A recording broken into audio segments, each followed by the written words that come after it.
I often get a lot of questions about how I live my life, and pretty much me living in a van, living from city to city, state to state, trying to survive, trying to find food.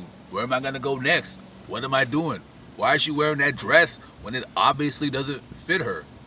Why do all fat women wear compression pants nowadays? So people have asked me, hey, Black Bigot, you're so damn good looking, but enough about that. How do you make money while living in a van? And I was like, well, that's a pretty damn good question. So I'm going to answer it today. I'm going to answer it. How do I make money while living in a van? Well, I've looked at other van dweller channels and ways that they make money living in their van. And their way always revolves around trying to not work. It's anything from some online scam, a stupid app. They sell stickers. By the way, my stickers are coming, guys. So if you want to buy stickers, hit me up, 214-983-8696. Shameless plug. Selling merch, Spreadshirt, all this nonsense and horseshit. I don't do that. How I make money on the road is I work. I work, and I tend to work jobs that normally Americans, particularly white people, aren't going to want to do. Typically, Americans don't want to wash dishes. Now, currently, right now, I wash dishes. Now, I wash dishes because that job, I don't like waking up early in the morning, especially when I live in a van. I can't stand it. So I always look for jobs at night or that start off a little bit later in the daytime. So I wash dishes primarily because it's an easy job to get and it's an easy job to quit. You usually get fed when you work, so that will save you about $10 right there. I'll go looking on Craigslist. I look in the general labor section. I look in the restaurant section. I'll look in the transportation section, but a lot of times driving jobs aren't available because they want you to have the license from that state that you particularly will be in. But you'll have a better chance if you have a valid driver's license. If you don't mind physical labor, moving companies, they'll always hire you. As long as they're not like the franchise companies like All My Sons or Two Men in a Truck, because they fucking suck and they don't pay you shit. Day labor, I will do day labor, but I honestly try to not do day labor because it's just the fact that you're waking up so damn early in the morning. And depending on what city you're in, you're not always guaranteed a job. If you do day labor, like in expensive cities where it's expensive to live, you'll have a better chance of getting a job. If you do it in poorer areas, like Philadelphia, parts of New Jersey, parts of Alabama, it's going to be a little bit more difficult. But if you have a car, then that's a plus that it can use you.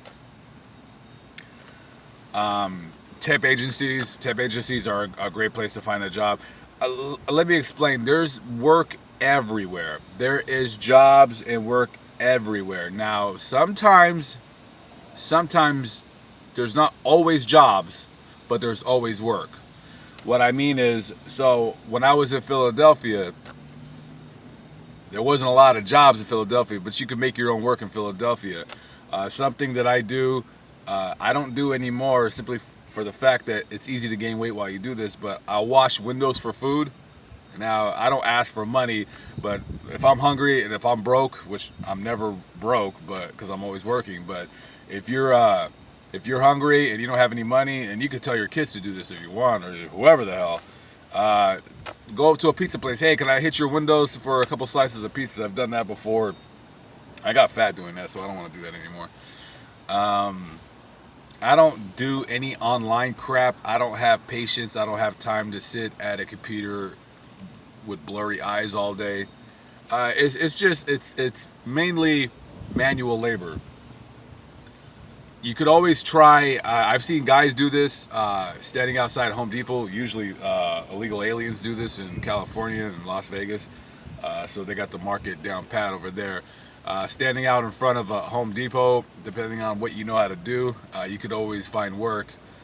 Unless you live in California, they're not gonna fuck with you. It's kind of racist over there with who they pick up. They'll tend to pick up small brown people because they think they can get away with working them for cheaper labor, cheaper money, which more times than not they do and they can. Um, I got a van with a ball hitch, and I'll have a little trailer. What I've done before, I don't do now because I don't have that kind of trailer. Is if I go to a city, I'll post on Craigslist that I'll do hauling jobs, delivery jobs.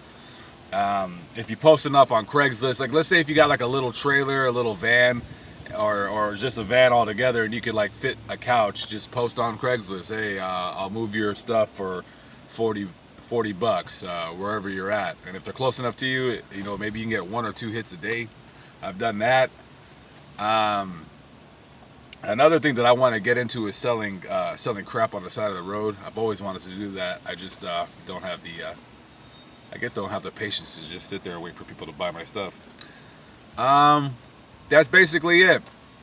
Tape agencies, standing in front of Home Depot, hitting up moving companies, hitting up restaurants. Dishwashing jobs are a dime a dozen. You basically got to look on Craigslist. Don't watch any of these other channels with people who say, oh, you should sign up on this app, and oh, you should go online. Forget all that nonsense. Don't listen to them. They're going to steer you wrong, and they're going to leave you broke and poor. If you want to travel, live in your van, and have money in your pocket and have money to eat, you're basically just going to have to get off your lazy ass and work. That's all there is to it. There is no magic formula. There is no cure-all for being broke. Okay, if you want to live this life and you enjoy it, get off your lazy ass and get to work. I'm Black Bigot. Thanks for watching.